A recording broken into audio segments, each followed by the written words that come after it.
Posted by you/whole pomegranate 5342. Throwaway for obvious reasons. My 17F stepmother, Jane, is a wonderful, wonderful woman. She and my father got married when I was 4, and she's been a rock in my life ever since. My mother was always my primary caregiver, but up until that point, her relationship with my father was acrimonious, and I basically never saw him. Jane was the reason they developed a stable co-parenting relationship. She encouraged everyone to have a good relationship with each other and was always there to support me and my mom when things got rough. Jane has always been a really hard worker.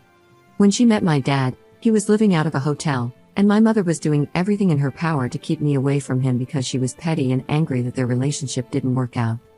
Meanwhile, Jane had a great job, a nice house, helped my dad get back on his feet, negotiated a visitation schedule with my mom, who hated her for a long time, and made sure my dad sent us money every week since neither one of them could afford an attorney to negotiate child support payments. Jane had no reason to do any of these things, but as I got older, she made it clear that she loved me as much as she loved my half-brothers, who were born a few years later. I even have my own room in her house because, at the time, we lived with my grandparents or various boyfriends of my mom, and Jane felt that I needed a more stable environment than that. She's like the opposite of the evil stepmom. When I was 15, Jane won a big lawsuit against an airline company and was awarded upwards of $1 million. She used the money to build sizable trust funds for me and my brothers so that we would be taken care of later in life. Despite having a lot more money, she still wanted to live a fairly modest life, so she paid off the house she had and has been living there ever since with my dad. Sure, she bought a new car, and they went on a few nice vacations, but she didn't blow all her money on stupid things, which I respected. About a year ago, things started getting really weird. Whenever I saw Jane, she seemed to look sicker and sicker, but no one would tell me or my brothers why, even though I know they knew. All we knew was that she was at the hospital a lot. Around the same time, my mom started coming around my dad a lot more and acting really strange, basically like she was trying to romance him. Whenever Jane was in the hospital, my mother would insist on spending the night at their house and playing mom to my brothers, which was so weird to me because she never liked them or Jane. She'd act like the perfect little housewife, and my mom is not like that at all. It was super fake. Worst of all, my dad started falling for it. I'm not stupid, I'm pretty sure they were sleeping together. I tried to shield my brothers from it, but they're not dumb either. I tried talking to my dad, too, but he insisted it wasn't like that. Then, a few weeks ago, my mom started talking about all the places she'd like to visit, how she wanted a new car, and how she was looking to invest, which is weird because my mom has been a bartender her whole life and has lived paycheck to paycheck since before I was born. She was acting like she was about to come into a lot of money, which started to make me really suspicious. Between Jane being sick and my mom acting all nouveau riche, I had a lot of questions. Finally, I decided to visit Jane in the hospital and ask her about my trust fund. I found out that if anything happened to her, my dad would inherit all the money, including full control of the trusts for me and my brothers. She asked me why I was so interested in the trust fund, so I told her what's been going on with my parents and how my mom has been acting with my dad. I didn't want to, but after everything she did for me, she deserved the truth. It really hurt me to break her heart like that, especially once I found out that she was basically in hospice at this point because of irreversible kidney failure. She's only got a few more months. We both cried so much. Then, 2 days ago, everything came to a head. My mom stormed in furious and started arguing with my dad. Apparently, Jane met with her lawyer and changed the trust so that my dad would get nothing and all of the trusts would be controlled by my step-aunt. She demanded to know how Jane found out about their relationship, and I came out and told them that I told Jane everything. I told them that if they wanted to play stupid games, they would win stupid prizes and that I wasn't going to let them screw Jane over after all the help she gave my family when she didn't have to. My mom slapped me, and my dad just looked so defeated. Then my mom told my dad that she didn't really love him, that she was just pretending to so he would marry her and she could get all of the money. The worst part about it is that my brothers witnessed the whole thing and now, on top of their mom dying, they have to deal with a cheating dad and his vindictive ex. Our whole family is in ruins, and I feel like it's my fault even though I know it's not. Yesterday, I visited Jane again and told her about the fallout. She apologized and said that she had to dissolve my trust fund to make sure my mother didn't get a hold of the money, but that as her oldest, I will inherit the house/property after she's gone, and that's worth more than the other 2 trust funds combined. My father won't get anything because she's going to divorce him before she dies, and honestly, I'm happy for her. She made me promise to take care of my brothers and told me that once I turn 18 this summer, I can kick my dad out of the house if I want to. And I fully plan to do that, by the way. I haven't talked to my dad since, and I can't even look at my mom. I can't believe they would conspire to do this to Jane after all this time. Just proof that they deserve each other, and I'm embarrassed that they're my parents.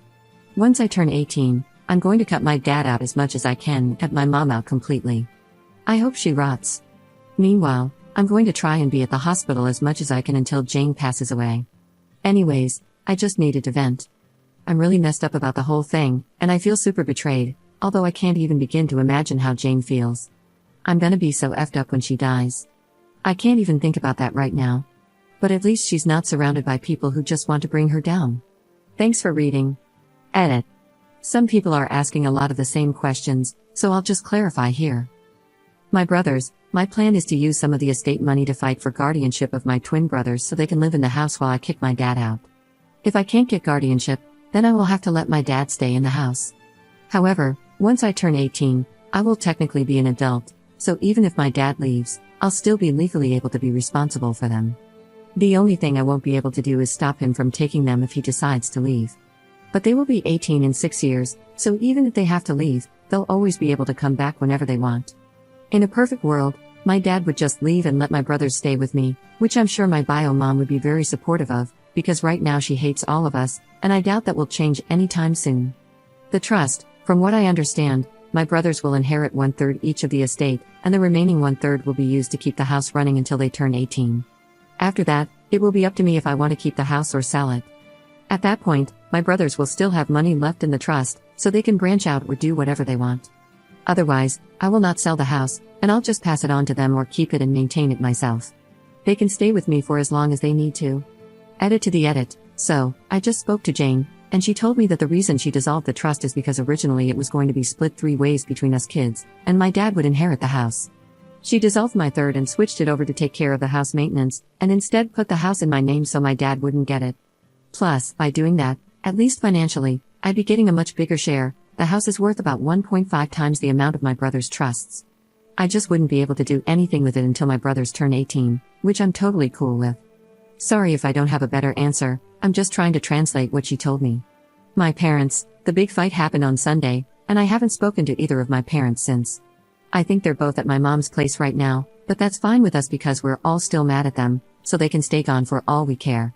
I know technically it's not legal for them to just leave us alone, but I've been taking care of my brothers for over a year, so I can handle a few days while he gets his crap together. Screw both of them. Hope that clears some stuff up. Update 3 months later.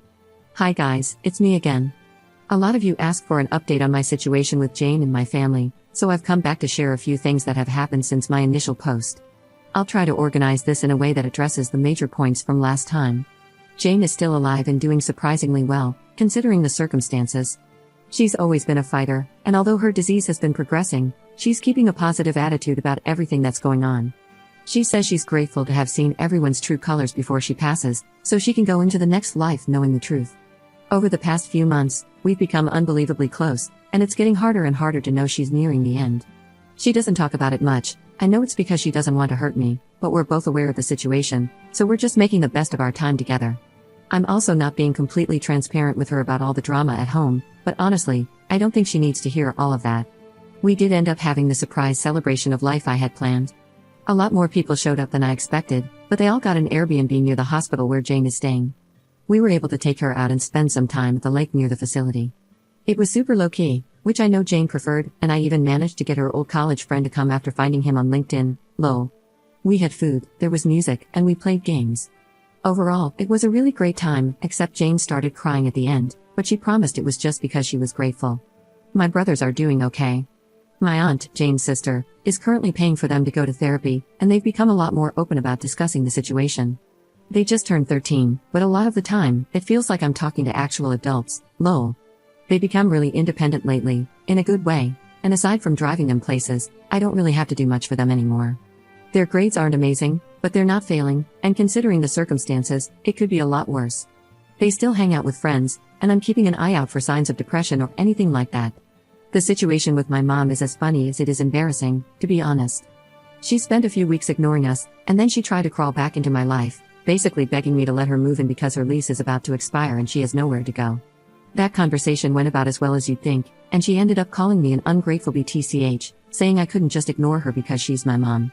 I told her to get out of the house before I called the cops and to go back to my dad, who, at that point, was only coming home every few days to check on us and grab some clothes. After that, she tried coming by a few times, and when I wouldn't open the door, she'd lose her mind and start yelling in the neighborhood. After 3 instances of this, I finally called the cops. However, because I'm 17, they said there was a possibility I have to go home with her since technically I'm a minor and need to be with a custodial parent. I told them there was no way that was happening because I was the only one watching my brothers at the time. That led to a whole thing where, after a few hours, my dad showed up, and I was allowed to stay at Jane's house because there was finally an adult present, and I'd basically been living there for over a year. After that, the cops firmly told my mom that if she kept showing up and causing drama, my neighbors confirmed she'd been there a few times, screaming, they'd arrest her for trespassing since technically it's Jane's house, not hers. She left and hasn't tried coming to the house again, but for a while, she would call me constantly, telling me I owed her and saying all kinds of stuff. She's now blocked on everything, and anything she needs to say to me goes through my dad. As for my dad, well, since he's basically required to stay here for another 2 months until I turn 18, we've just been avoiding each other. It's not too bad, though, because I've been heavily relying on guilt-tripping him to get my way. For example, he was going to contest the divorce, but I threatened to kick him out when I turned 18 if he did, so he signed all the paperwork for a quick divorce and is now doing whatever Jane tells him to do. I don't openly disrespect him, he's still my dad, but I've made it clear I have no intention of ever doing what he says again, and he doesn't fight me on it. Most of the time, he stays in his room, and occasionally, he goes back to my mom's house, but only for a day or 2 before they argue and she kicks him out again, lol. I haven't decided yet whether I'll kick him out when I turn 18, and we haven't talked about it either, so I'm just playing it by ear. As for me, I'm handling everything as well as I can. I found a new job where I make a little more money, so I've been focusing on saving as much as possible and being there for my brothers. Between working, school, and visiting Jane, I've been so busy I haven't had time to stop and process everything, but I know that time will come. One of my friends has really stepped up and helped me manage everything. I'm super grateful to him for being there for me and my brothers, so we'll see how that goes. Anyway, I wish I had something more exciting to share, but that's what's happened since my last post. Thanks again for all the support on my last post. Second update 7 months later. Hello everyone, it's me again. I've received quite a few messages over the past months asking for an update, so I'm going to post my final update here and hope it answers the questions everyone has been asking. I'm sorry it took so long to update, but a lot has been going on. As many of you may already assume, Jane passed away early in the fall of this year. It was very traumatic and sudden, but the silver lining is that she exceeded every doctor's expectations for her life. When she did go, she was surrounded by family, including me, my brothers, and my dad. She was on palliative care and felt no pain, except for a brief moment right at the end, and we are all very grateful for that. Towards the end, Jane was physically pretty much done, but her mind was as sharp as ever. I took the advice of many of you here and recorded some voice notes for my brothers. I originally wanted to do video, but by the time we were able to do it, we both decided they didn't need to remember her wrapped in tubes and in a hospital gown. She also wrote many letters for her friends, family, and even for me to open when I reached certain milestones. She gave me one to open right after she passed away, and while I won't share too many details, I can say with absolute certainty that she is and forever will be who I consider my mother without question. It was very, very emotional for everyone, and although it has been a few months, I'm still heartbroken about her no longer being with us. She was a kind, gentle woman, and in my heart, she is who I aspire to be. My brothers are obviously very hurt about our mom's passing, but just like before, they are taking it surprisingly well. They are still going to therapy, both together and separately, and we have a lot of conversations whenever they feel like talking. We've always been close, but I feel like we're closer now. Even though I work, we hang out as often as we can, and I'm doing everything I can to be the support they need. They don't know it, but I definitely need them as much as they need me because they're the only ones I can really talk to about anything. Ironically, now that our family glue is gone, we're pulling together stronger than before. My dad and I have mended fences, so to speak. We went to a few therapy sessions together where he took full responsibility for his behavior, and I've forgiven him as much as I can, especially since he eventually started doing everything he could to be there for Jane at the end, even though they still went through with the divorce. He's still living with us, and things are a little tense, but they're much better than before. He's my dad, and I love him, but he was also broken by Jane's condition, and he wasn't able to cope in a healthy manner. Her passing really brought some light into his eyes, so to speak, and now he's really stepping up to be the man he was supposed to be. A lot of people commented saying, too little too late, but again, he's my dad, and for my own mental health, I have chosen to forgive him. As far as I know, my biological mom pretty much vanished off the face of the earth when I turned 18. She tried a few times to convince me to let her live with us, but I wasn't having any of it. Even my dad told her he's officially done, and after we all blocked her on everything, she stopped reaching out. She doesn't have any relatives who talk to her, so I don't have to worry about that, but I did hear from people who follow her on Facebook that she has a new boyfriend she's living with. I don't want to stalk her or anything, I really don't care.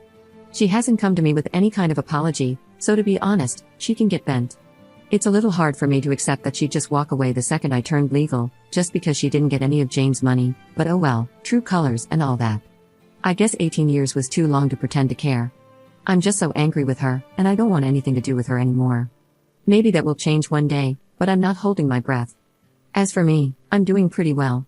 I decided to take a year before starting college to handle all of this, and I'm still at the same job, so I'm saving up money wherever I can. My friends have all been great supporters, and I'm so grateful for everyone, especially you Reddit folks, who have been checking in on me and making sure I'm okay. I'm taking things one day at a time, and that's been working great to keep me focused. My goal is to go to college next year and study journalism, but I'm playing it by ear. I can always go back to school, but right now my family needs me, and if that takes longer than a year, then so be it. Thank you, everyone. This will be my last update, and I very much appreciate all the love and support you've shown our family. Jane, I know, was very grateful for all of you too. All I can say is, hold your loved ones tight and be careful of anyone who seems too good to be true. Much love and blessings to you all.